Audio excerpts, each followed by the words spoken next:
Welcome to this class. आज हम लोग पढ़ेंगे क्लास 9th का इकोनॉमिक्स का चैप्टर नंबर 2, जिसका नाम है people as a resource. People as a resource का मतलब होता है कि इसका सिंपली कि हम पॉपुलेशन को एक जिम्मेदारी के रूप में देखते हैं, एक टेंशन के रूप में देखते हैं।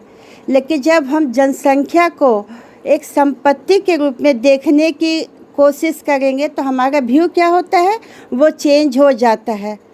तो ये जो चैप्टर है तो इसमें यही बताया गया है मुख्य रूप से कि जो जनसंख्या है वो हमारे लिए टेंशन नहीं है, वो क्या है, वो एक रिसोर्स है। इससे हमारा संपत्ति है, इससे हमारा एसेट बढ़ता है। यहाँ तक तो आप लोग समझ गए होंगे। पीपल एज ए रिसोर्स, एक लायबिलिटी न समझकर उसे एक एसेट समझें। पीपल एज ए रिसोर्स उस समय संपत्ति बन जाता है जब हम उसे एक मेडिकल केयर के रूप में देखते हैं।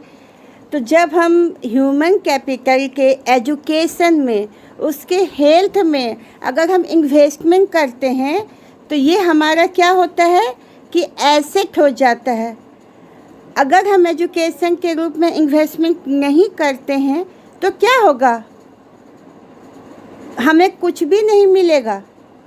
आप देखते हैं जो लेबर हैं, जो लेबर क्लास के लोग हैं, वो ज़्यादा पढ़े लिखे नहीं होते हैं तो बहुत वो हाई इनकम नहीं कमा पाते हैं। पीपल अप्रिशिएट क्या है कि एक तरीका है कि देश के लोगों के जो उसका जो प्रोडक्टिव स्केल है, उसकी जो क्षमता है, उसे हम निखारते हैं, उसकी क्षमता का उपयोग करते हैं तो वो क्या होता है कि जीडीपी को आगे बढ़ाता है।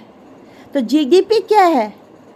जीडीपी क्या है कि टोटल जो हम एक साल में प्रोडक्शन करते हैं तो उसकी कीमत को एक साल में जितना हम काम करते हैं उसकी सभी कीमत को जोड़ दिया जाए तो वो क्या होता है कि वो किसी भी देश का जीडीपी होता है। क्लियर?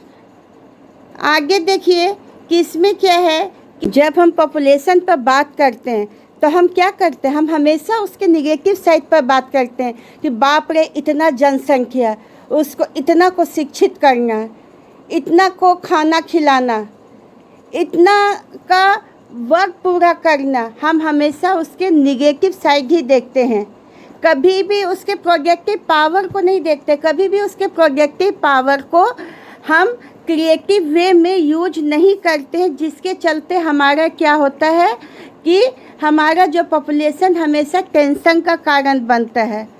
लेकिन जब हम ह्यूमन कैपिटल अर्थात पीपल की क्षमता को प्रोडक्टिव वे में बढ़ाएं तो ये हमारा बेस्ट एसेट बन सकता है।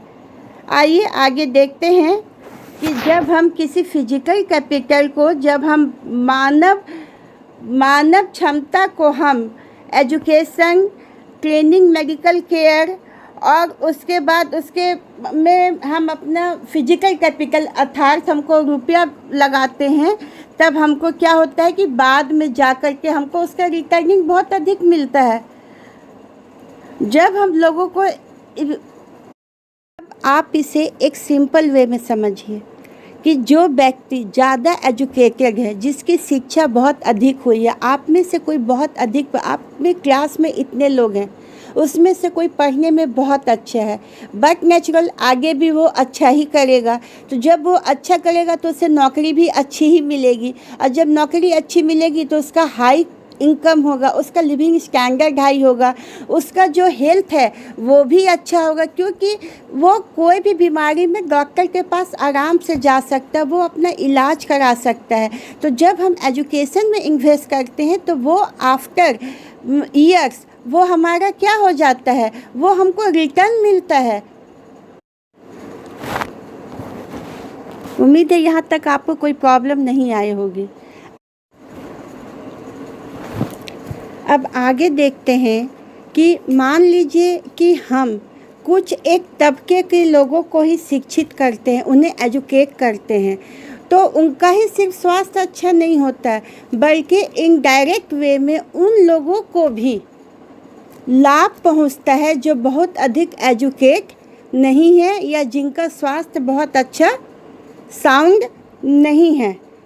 हाँ, एक वास्तव में जो ह्यूमन कैपिटल होता है वो जितने भी रिसोर्सेस होते हैं, जैसे लैंड है, वाटर है, मिनरल से जितने भी नेचुरल रिसोर्सेस होते हैं, उसमें ह्यूमन कैपिटल क्या है, वो सर्वश्रेष्ठ है।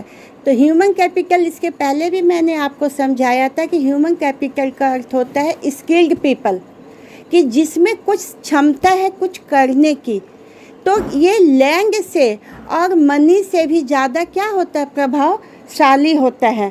क्योंकि यदि आप वेल एजुकेटेड हैं, आप स्किल्ड हैं, तो तभी अगर आपके पास लैंड है, तो अगर कम लैंड भी है तो आप उसमें 2 या 3 बार प्रोडक्शन कर सकते हैं।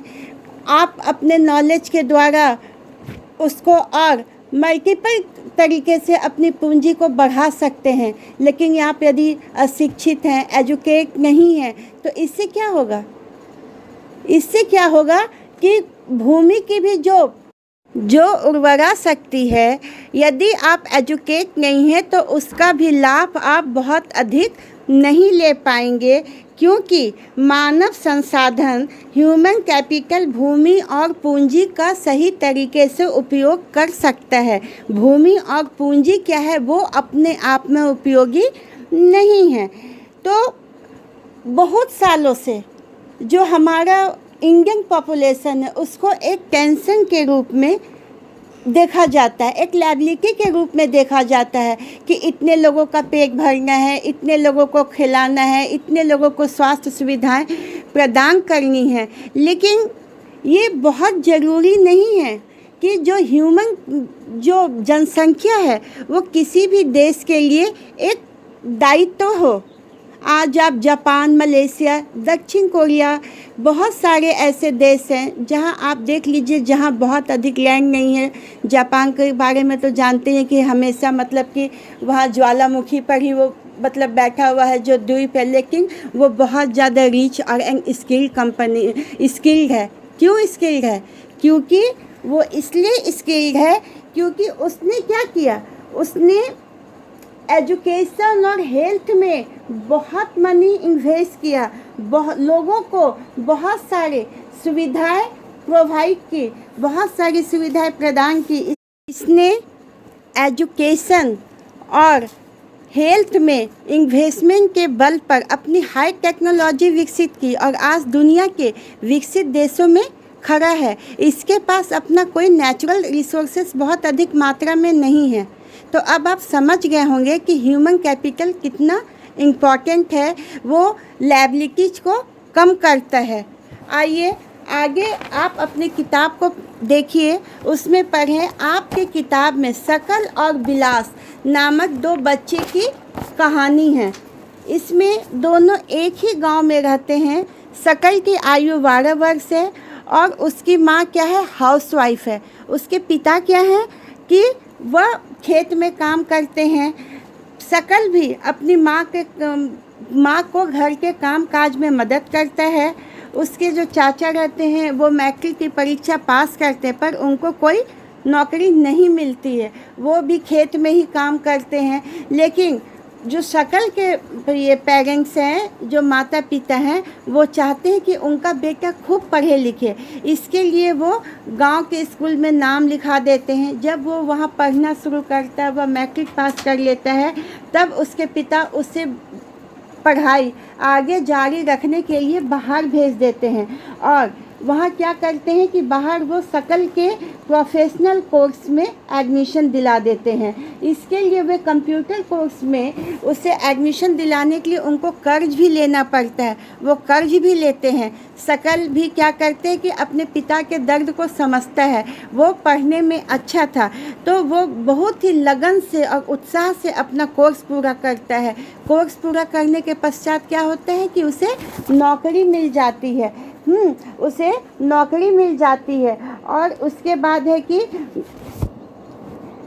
जब वहाँ पर वह जहाँ नौकरी मिलती है वो एक नए प्रकार का सॉफ्टवेयर भी डिज़ाइन करता है।